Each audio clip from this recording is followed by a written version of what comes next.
Hello दोस्तों, मैं संजीत कुमार आपके अपने YouTube channel Sunny sir class 12 पर आपका स्वागत करता हूं। आप लोग के प्यार और सहयोग के कारण मैं वीडियो बनाने पर मजबूर हो जाता हूं, क्योंकि आप लोग मुझे हर वीडियो में अपना प्यार देते हैं और सहयोग देते हैं, तो उसको देखते हुए मैं आपके लिए वीडियो बनाने के लिए मजबूर हो जाता हूं। इसीलिए देखिए, आज मैं YouTube स्टूडियो में वीडियो बनाया था, लेकिन किसी कारण से वहां पर साउंड के रिकॉर्डिंग में गड़बड़ी आ गया, तो मैं वहां पर 2 घंटा वीडियो बनाया, लेकिन साउंड की गड़बड़ी कारण मैंने उसको अपलोड नहीं किया, ताकि आप लोगों को पढ़ने में दिक्कत ना हो। तो इसलिए मैं घर पे जहां रहता हूं वहां से आपके लिए वीडियो बना रहा हूं। तो यहाँ पर हो सकता है कि कुछ लाइटिंग का प्रॉब्लम होगा, तो घबराइएगा नहीं, क्योंकि रात के 12 बज रहे हैं और मैं आपके लिए वीडियो बना रहा हूं, ताकि आपका एक भी दिन क्लास मिस ना हो।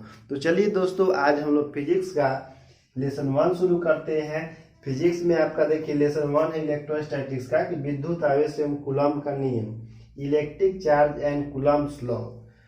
तो इस चैप्टर में देखिए एकदम हम लोग शुरू से शुरू करेंगे, ताकि एक भी ऑब्जेक्टिव क्वेश्चन और सब्जेक्टिव क्वेश्चन नहीं छूटे। तो देखिए, सबसे पहला इसमें टॉपिक आपका क्या है कि आवेश की ध्रुवता। सबसे पहला इसमें टॉपिक क्या है? आवेश की ध्रुवता, जिसको अंग्रेजी में कहते हैं polarity of charge. Polarity of charge. अब देखिए, आवेश की ध्रुवता क्या होता है, इसको परिभाषित करते हैं।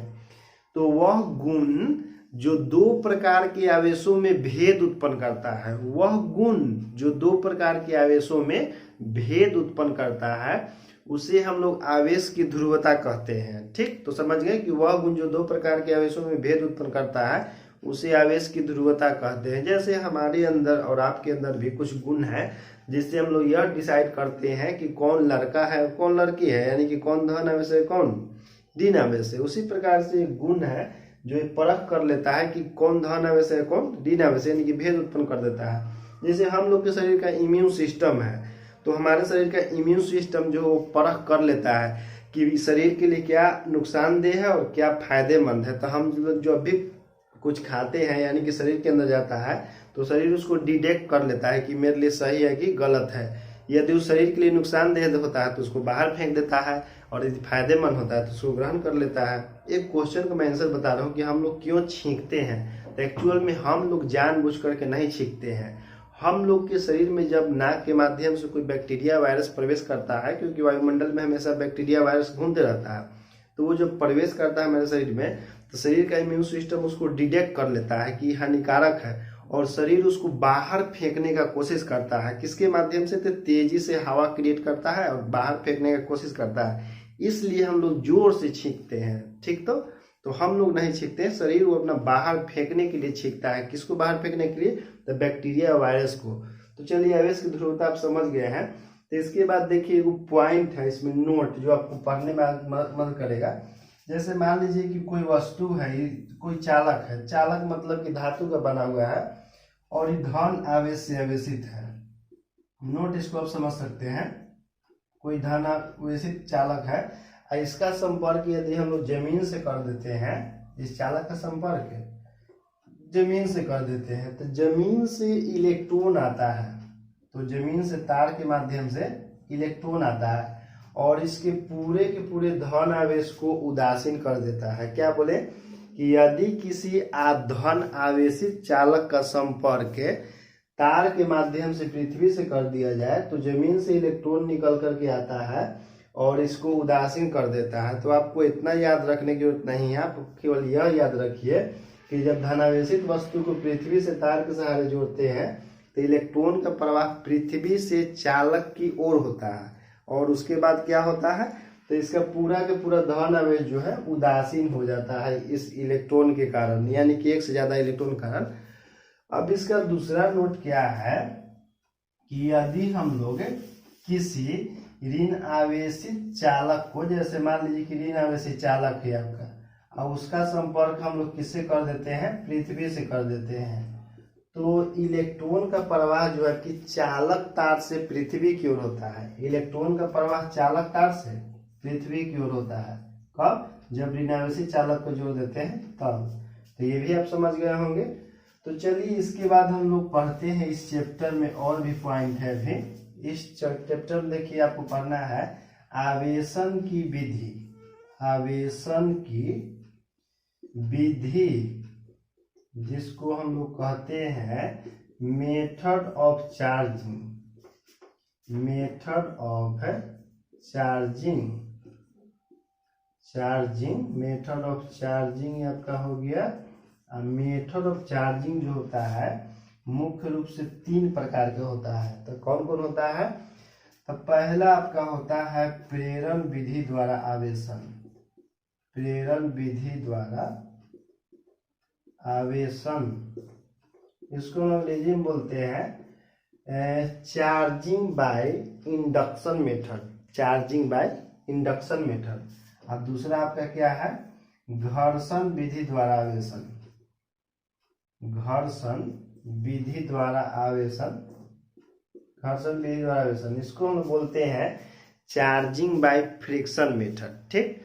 और तीसरा आपका होता है चालन विधि द्वारा आवेशन।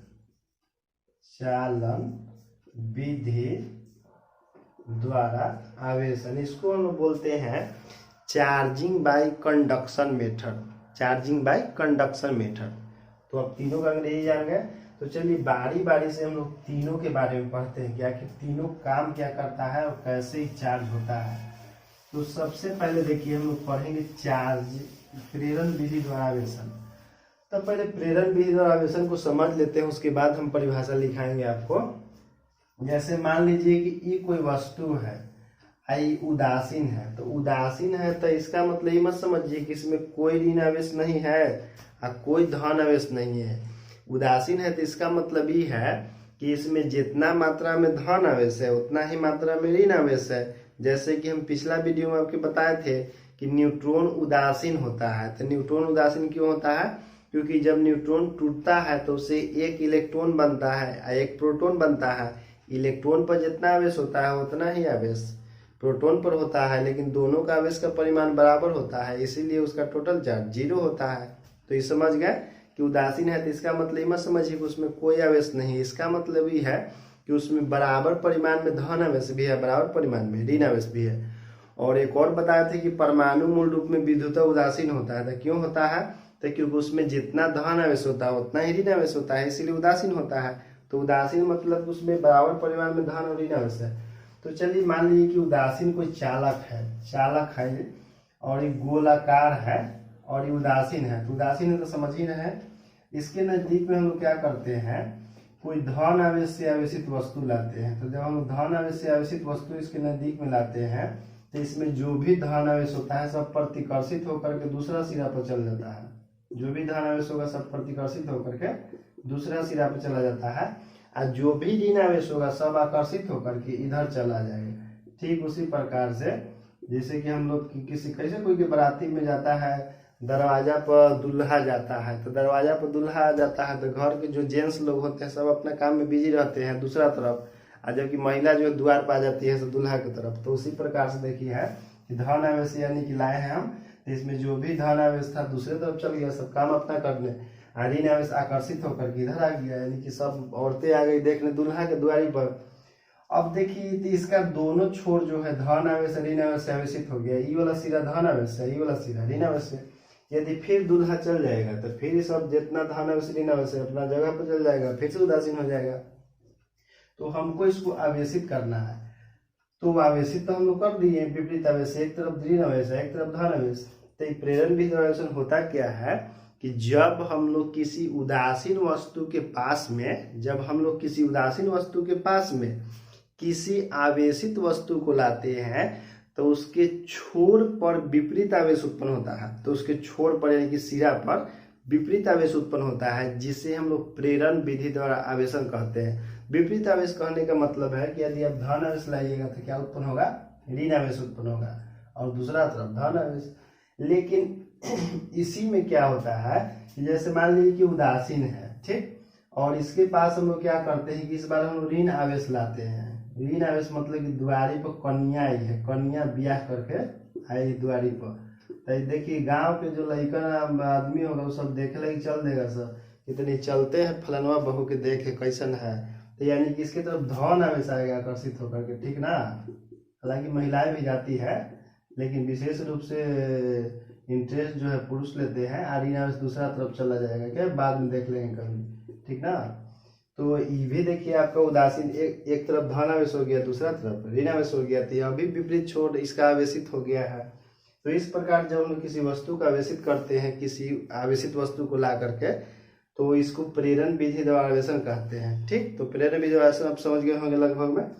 अब देखिए इसमें क्वेश्चन आता है कि आप किसी वस्तु को बिना स्पर्श किए हुए कैसे धनावेशित कर सकते हैं। आप किसी वस्तु को बिना स्पर्श किए हुए कैसे धनावेशित कर सकते हैं, क्वेश्चन हो गया। तो देखिए क्या करते हैं कि जब किसी वस्तु को हमको धनावेशित करना होता है ना, तो हम लोग उसके पास ऋण आवेश लाते हैं। जैसे कि देखिए ई वाला आपका, तो इसको हमको धनावेशित करना होगा, तो इसके पास हम ऋण आवेश लाएंगे। तो जो भी इसमें धन आवेश होगा सब आकर्षित होकर किधर आ जाएगा, ऋण आवेश प्रतिकर्षित होकर के दूसरी तरफ चला जाएगा। उसके बाद हम लोग क्या कर देंगे कि इसके सिरे को हम लोग तार के माध्यम से जमीन से जोड़ देंगे। तो अभी देखिए आपको बताए हैं कि जब ऋणावेशित चालक को तार के माध्यम से जमीन से जोड़ते हैं तो उससे इलेक्ट्रॉन चल जाता है चालक से जमीन की ओर। तो देखिए ऋणावेशित भाग है, ऐसे इलेक्ट्रॉन कहाँ चल जाएगा, चालक से चल जाएगा जमीन की ओर। तो इसमें केवल कौन बचेगा आपका, इसमें केवल बचेगा आपका धन आवेश बचेगा, क्योंकि सब ऋण आवेश प्रतिकर्षण का कहाँ चल जाएगा, नीचे चला जाएगा। तो इसमें केवल धन आवेश आपका बचेगा। धन आवेश जब बचेगा इसमें, तो उसके बाद हम लोग तार को हटा देते हैं यहाँ से। जब तार को यहाँ से हटा देंगे तो इसमें केवल धन आवेश ही बचेगा इधर की ओर। लेकिन जैसे ही आप इसको हटा दीजिएगा ऋण आवेश को, तो ये सारे धन आवेश जो इसमें फैल जाता है, सारे धन आवेश फैल जाता है। तो ये आपका हमेशा के लिए किस आवेश से आवेशित हो गया, धन आवेश से आवेशित हो गया। तो जब किसी वस्तु को, उदासीन वस्तु को हमको धनावेशित करना होता है, तो उसके पहले हम ऋण आवेशित वस्तु लाते हैं। तो ऋण आवेशित वस्तु से धन आवेश आकर्षित होकर के आ जाता है नजदीक में, ऋण आवेश प्रतिकर्षित होकर दूसरा सिरा चला जाता है। उसके बाद हम लोग क्या करते हैं कि ऋण आवेश के तार से जमीन से जोड़ते हैं, तो इलेक्ट्रॉन जो है जमीन में चला जाता है। तो उस चालक में केवल धन आवेश बचता है। तो लास्ट में हम लोग ऋण आवेश जो लाए थे उसको भी हटा लेते हैं, तो वही धन आवेश पूरी तरह से फैल जाता है। वस्तु आपका हमेशा के लिए धन आवेश से आवेशित हो जाता है। इसके बाद देखिए दूसरा क्वेश्चन है कि आप किसी वस्तु को ऋणावेशित कैसे कर सकते हैं। तो ऋणावेशित करने के लिए हमको धन आवेश लाना पड़ेगा। ठीक, तो इसके उदासीन है, इसके नजदीक में देखिए हम धन आवेश लाए हैं। तो धन आवेश जब इसके नजदीक में हम लाएंगे तो इसमें सारा ऋण आवेश आकर्षित होकर के इधर आ जाएगा, और जो भी धन आवेश है वो सब प्रतिकर्षित होकर के दूसरा सिरा चला जाएगा। ठीक, तो हम लोग उदासीन वस्तु के पास लाए हैं धन आवेश, ऋण आवेश आकर्षित होकर इधर आ गया, धन आवेश उधर चल गया। ठीक, इसके बाद हम लोग तार के माध्यम से जमीन से जोड़ते हैं इसको। तो अभी आपको बताए थे पीछे कि जब धन आवेशित वस्तु को तार से जोड़ा जाता है तो जमीन से इलेक्ट्रॉन आता है धन आवेश की ओर। तो इसमें इलेक्ट्रॉन आएगा आपका जमीन से किधर की ओर, धन आवेश की ओर आएगा, और इसमें जो भी धन आवेश है उस सब को उदासीन कर देगा। तो इसमें यहाँ पर उदासीन कर देगा, तो यहाँ पर आपका केवल क्या बचेगा, इसमें बचेगा आपका केवल ऋण आवेश बचेगा, क्योंकि ऋण आवेश को आकर्षित कर रहा है। धन आवेश अभी उदासीन हो गया। जब इसमें केवल ऋण आवेश बचेगा तो उसके बाद तार का संपर्क हम जमीन से हटा देते हैं। तो जमीन से हटा दीजिएगा तो इसमें केवल क्या बचा, ऋण आवेश बचा। और इसके बाद हम लोग लास्ट में इस चालक को भी हटा देते हैं।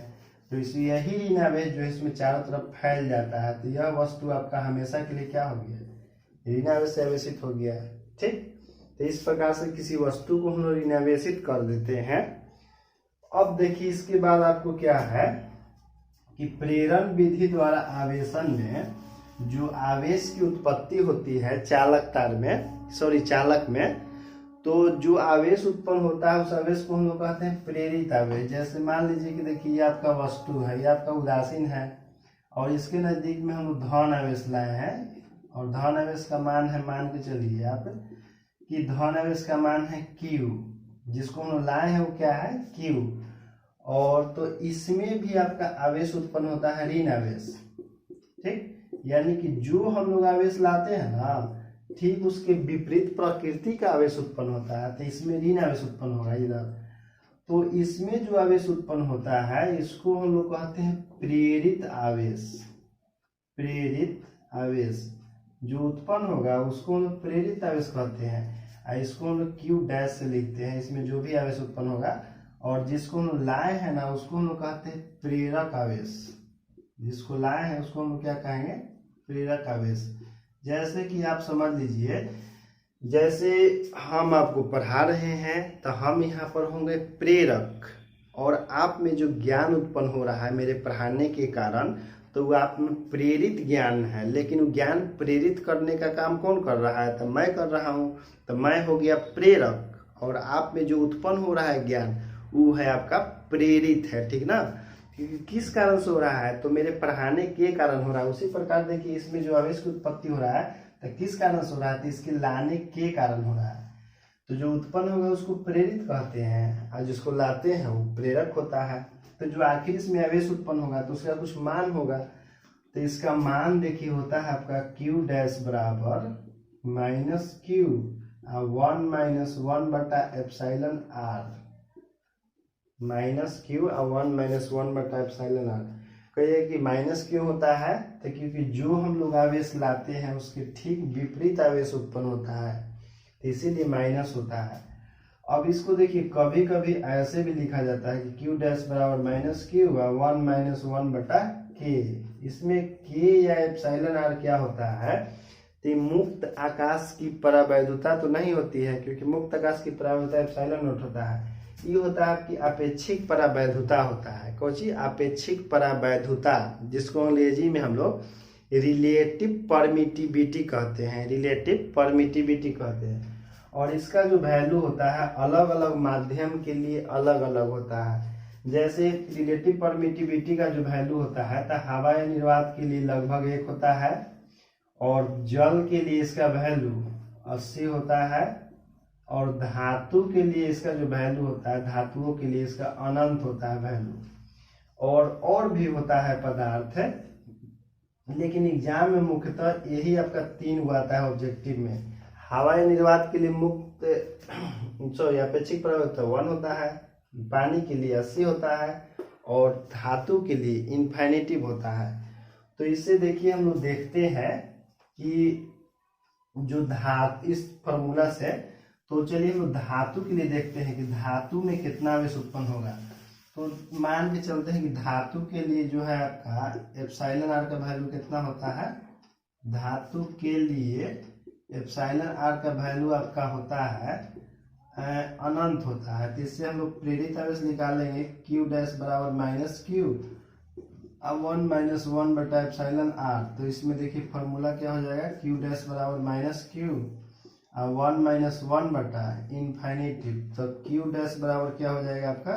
माइनस क्यू 1 - इन्फिनिटिव से जब किसी नंबर में भाग देते हैं तो 0 आता है। 1 में से 0 घटाइएगा तो क्या बचेगा? 1 बचेगा। 1 से गुना होगा तो क्या हो जाएगा? माइनस क्यू हो जाएगा। कहने का मतलब है कि जब आप किसी चालक के नजदीक में किसी आवेश को लाइएगा ना, तो चालक में उतना ही आवेश उत्पन्न होता है जितना कि आप लाइएगा। जैसे मान लीजिए कि आप 5 कूलम लाइएगा। जैसे मान लीजिए कि यह एक चालक है, उदासीन है, और इसके नजदीक में हम कितना आवेश ला रहे हैं? तो मान के चलते हैं कि 5 कूलम ला रहे हैं। तो इसमें जो आवेश उत्पन्न होगा वो आपका -5 कूलम होगा, क्योंकि विपरीत प्रकृति का आवेश उत्पन्न होता है। तो धातु के लिए जो प्रेरित आवेश का मान होता है, ये आपका प्रेरित आवेश है। ये वाला प्रेरित आवेश है और ये वाला प्रेरक आवेश है। तो धातु के लिए प्रेरित आवेश का जो मान होता है वो प्रेरक आवेश के बराबर होता है। धातुओं के लिए प्रेरित आवेश का मान प्रेरक आवेश के बराबर होता है। लेकिन धातु को छोड़ करके कोई भी कुचालक पदार्थ हो या अचालक हो, तो उसमें प्रेरित आवेश का जो मान होता है, यानी कि उत्पन्न आवेश का मान हमेशा कम होता है। हमेशा उससे कम होता है। कम कहने का मतलब है कि यदि ई वाला आपका अधातु रहेगा, मान के चलते हैं कि क्या रहेगा? अधातु रहेगा, तो इसमें जो आवेश उत्पन्न होगा तो 5 कूलम से कम होगा। जैसे 4.5 रहे, चाहे 4 रहे, चाहे 3 रहे, लेकिन कभी भी 5 कूलम के बराबर नहीं होगा। क्योंकि प्रेरित आवेश जो है प्रेरक आवेश के बराबर कब होता है? जब वो धातु रहता है तब। उसको छोड़ करके कुछ हो रहे तो हमेशा उससे कम होता है। तो इसको ऐसे समझ दीजिए, जैसे मैं आपको पढ़ा रहा हूँ तो आप में जो ज्ञान प्रेरित हो रहा है तो हमेशा आप में जो नॉलेज है वो थोड़ा कम होगा। क्योंकि मेरे पढ़ाने से आप में नॉलेज उत्पन्न हो रहा है। इसलिए यदि मैं जितना जानता हूँ उतना मैं आपको पढ़ा दूँ तो उस केस में मेरा नॉलेज और आपका नॉलेज बराबर हो जाएगा। नहीं तो मेरे पढ़ाने से यदि आप में ज्ञान प्रेरित हो रहा है तो हो सकता है कि वो हमेशा कम रहेगा। ठीक, तो हो सकता है कि आप समझ गए होंगे थोड़ा बहुत। तो चलिए हम आगे देखते हैं। इसके बाद देखिए क्या है, ये तो सब नोट में था। और इसके बाद देखिए होता है आपका घर्षण विधि द्वारा आवेशन। तो घर्षण विधि द्वारा आवेशन क्या होता है कि हम लोग जब दो उदासीन वस्तु को आपस में घर्षण कराते हैं, जैसे मान लीजिए कि एक वस्तु ए है और एक वस्तु बी है, दोनों को जब हम आपस में घर्षण कराते हैं तो किसी एक वस्तु से इलेक्ट्रॉन दूसरा वस्तु में स्थानांतरित हो जाता है। किसी एक वस्तु से इलेक्ट्रॉन दूसरा वस्तु में स्थानांतरित हो जाता है। तो जिस वस्तु में इलेक्ट्रॉन जाता है वो आपका धन आवेश से आवेशित हो जाता है। जिस वस्तु में इलेक्ट्रॉन जाता है वो ऋण आवेश से आवेशित हो जाता है, और जिससे इलेक्ट्रॉन निकलता है वो धन आवेश से आवेशित हो जाता है। चूंकि दोनों वस्तु पहले उदासीन था लेकिन घर्षण के बाद दोनों के दोनों आवेशित हो गया, एक धन आवेश से और एक ऋण आवेश से। तो किस कारण से दोनों आवेशित हुआ है, तो दोनों को आपस में घर्षण कराने से उत्पन्न आवेशित हुआ है। इसीलिए इस प्रकार के आवेशन को हम लोग घर्षण विधि द्वारा आवेशन कहते हैं, कि जब दो वस्तुओं को आपस में घर्षण कराया जाता है जिसके कारण किसी एक वस्तु से इलेक्ट्रॉन निकल करके दूसरे वस्तु में चला जाता है। तो जिस वस्तु में इलेक्ट्रॉन जाता है वो ऋण आवेश से आवेशित हो जाता है, और जिस वस्तु से इलेक्ट्रॉन निकलता है वो आपका धन आवेश से आवेशित हो जाता है। इस प्रकार से दोनों वस्तुएं आवेशित हो जाती है। तो इसी को घर्षण विधि आवेशन कहते हैं। लेकिन यह कैसे पता चलेगा कि कौन धन आवेश से आवेशित होगा और कौन ऋण आवेश से आवेशित होगा? तो जब दो वस्तुओं को हम आपस में रगड़ते हैं तो दोनों में ऊष्मा की उत्पत्ति होती है, और वह ऊष्मा दोनों में एक समान रूप से फैलने लगता है। तो जिसके लिए इलेक्ट्रॉन बंधन ऊर्जा का मान कम होता है वो इलेक्ट्रॉन का त्याग कर देता है, और दूसरा वाला उसके इलेक्ट्रॉन को ग्रहण कर लेता है। क्या बोले कि जब दो वस्तुओं को आपस में घर्षण कराने से दोनों के बीच में ऊष्मा की उत्पत्ति होती है, तो जिस वस्तु के लिए इलेक्ट्रॉन बंधन ऊर्जा का मान कम होता है वह इलेक्ट्रॉन त्याग कर देता है, और दूसरा उसके संपर्क में रहता है तो वह इलेक्ट्रॉन ग्रहण कर लेता है। तो इस प्रकार से दोनों वस्तु आवेशित हो जाती है। जैसे कि मान लीजिए कि दो दोस्त आपस में लड़ाई कर रहे हैं कि तुम हमको पैसा दो, वो कह रहा है कि तुम हमको पैसा दो। तो उसमें से कौन पहले पैसा देगा भाई? तो जिसमें एनर्जी कम होगा, क्योंकि जिसका एनर्जी कम होगा वो जल्दी हार जाएगा और वो दे देगा कि अच्छा ले लो भाई लेकिन जान मत छोड़ दो। ठीक, समझ गए होंगे। तो जिसका इलेक्ट्रॉन बंधन ऊर्जा का मान कम होगा वो इलेक्ट्रॉन पहले त्यागेगा, और जिसका ज्यादा होगा वो ग्रहण कर लेगा। तो इस प्रकार समझ गए कि कौन धन आवेशित होगा कौन ऋण आवेशित होगा। तो जिसका कम होगा वो धन आवेशित हो जाएगा, जिसका ज्यादा होगा वो ऋण आवेशित हो जाएगा। अब देखिए जब एक वस्तु से दूसरा वस्तु में आवेश का स्थानांतरण होता है तो धनावेशित वस्तु का द्रव्यमान थोड़ा घट जाता है और ऋणावेशित वस्तु का द्रव्यमान थोड़ा सा बढ़ जाता है। तो ये अभी आपका हो गया। इसके बाद देखिए आपका है चालन विधि द्वारा आवेशन। तो चालन विधि द्वारा आवेशन क्या होता है, इसको आप ये भी कह सकते हैं कि संघत से गुण होत है और संघत से गुण जात है। तो कैसे? तो जैसे मान लीजिए कि एक उदासीन वस्तु है बी, ठीक, और इससे ये जो है आपका एक आवेशित वस्तु है, धन आवेश से आवेशित। अब बी आपका उदासीन है, ठीक, ए जो है आपका धनावेशित है, बी उदासीन है। हम लोग क्या करते हैं कि ए और बी को आपस में संपर्क करा देते हैं तो दोनों में आवेश का वितरण हो जाता है। यानी कि कुछ आवेश जो है बी पर चला जाएगा, एक आवेश, फिर दोनों को अलग कर दीजिए एक दूसरे से। ए और बी को क्या कर दीजिए, अलग कर दीजिए। ए को हम अलग कर दिए, अब बी को भी अलग कर दिए। लेकिन देखिए बी पर भी कुछ धन आवेश चला गया है, यानी कि बी भी आपका आवेशित हो गया है। तो यह किस प्रकार से हुआ है? तो जब हम लोग एक आवेशित वस्तु को किसी उदासीन वस्तु के संपर्क में लाते हैं तो आवेशित वस्तु से आवेश चल करके दूसरा वस्तु पर चला जाता है, उदासीन वस्तु पर, जिससे उदासीन वस्तु भी आवेशित हो जाता है। लेकिन आवेश जो है एक वस्तु से दूसरा वस्तु पर चल कर गया है, इसलिए इस विधि को हम लोग चालन विधि द्वारा आवेशन कहते हैं। समझ गए?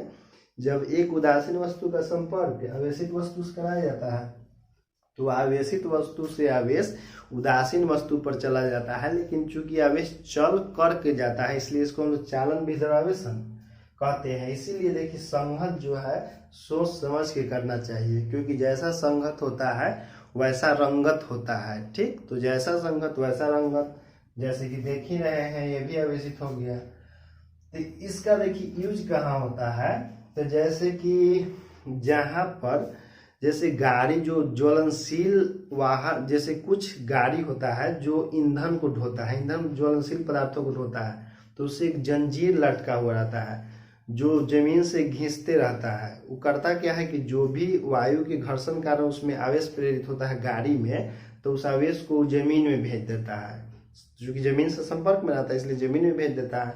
यह देखिए है कि एरोप्लेन का जो टायर होता है, तो एरोप्लेन का टायर थोड़ा सुचालक बनाया जाता है ताकि जब वायु में एरोप्लेन गति करे तेजी से तो उसमें जो भी आवेश प्रेरित हो तो रुकने से पहले, यानी कि एरोप्लेन जैसे ही जमीन पर आता है तो उससे सारा आवेश कहाँ पर चल जाता है, भूमि में चल जाता है, जिससे वो आवेश जो है उदासीन हो जाता है। नहीं तो आदमी उतरेगा एरोप्लेन से, छुएगा करंट उसको मार देगा। इसीलिए टायर को थोड़ा सुचालक बनाया जाता है ताकि गति के दौरान एरोप्लेन में जो भी वायुमंडल में घर्षण से आवेश उत्पन्न हो वो सब जमीन में चला जाए। ये भी आपका हो गया। इसके बाद देखिए जब एक छड़ होता है, जिसे हम लोग को बहुत बड़ा जो बिल्डिंग होता है, तो बिल्डिंग के ऊपर में वो चालक लगाया जाता है। वो जब बिजली गिरता है ना तो वो चालक तार के सहारे वो पूरा का पूरा बिजली कहाँ चला जाता है, जमीन में चला जाता है। तो चूंकि इस सिरा से चलता है जमीन में चला जाता है, चालन विधि है इसमें। त्वरित चालक, इसको त्वरित चालक कहते हैं, जो छतवा पर लगाया जाता है ऊपरे। वो किस लिए लगाया जाता है, घर के टावर धराने के नहीं, वो लगाया जाता है कि घर में बिजली उजली गिरे बिल्डिंग पर तो उससे जो भी बिजली है सब आवेश कहाँ चल जाए, जमीन में चला जाए। ठीक, बहुत लोग सोच लेते हैं कि चिड़ै के बैठे लगी लगावल है ऊपर, तो चिड़ै के बैठे लगी थोड़ी लगा रहता है, वो तो बिजली गिरता है तो उसके झटका से बचाने के लिए लगाया हुआ रहता है ताकि वो कहाँ चल जाए, जमीन में चल जाए। तो ये बताइए कि ये जो त्वरित चालक होता है इसके खोज कौन किए थे, तो त्वरित चालक की खोज किए थे बेंजामिन फ्रैंकलिन। कौन? Benjamin Franklin. तो देखिए आपका 3 गो जो टॉपिक था इसमें, एगो था आपका प्रेरण विधि द्वारा आवेशन, एक घर्षण विधि द्वारा आवेशन और एक था आपका चालन विधि द्वारा आवेशन। तीनों आपका क्लियर हो गया।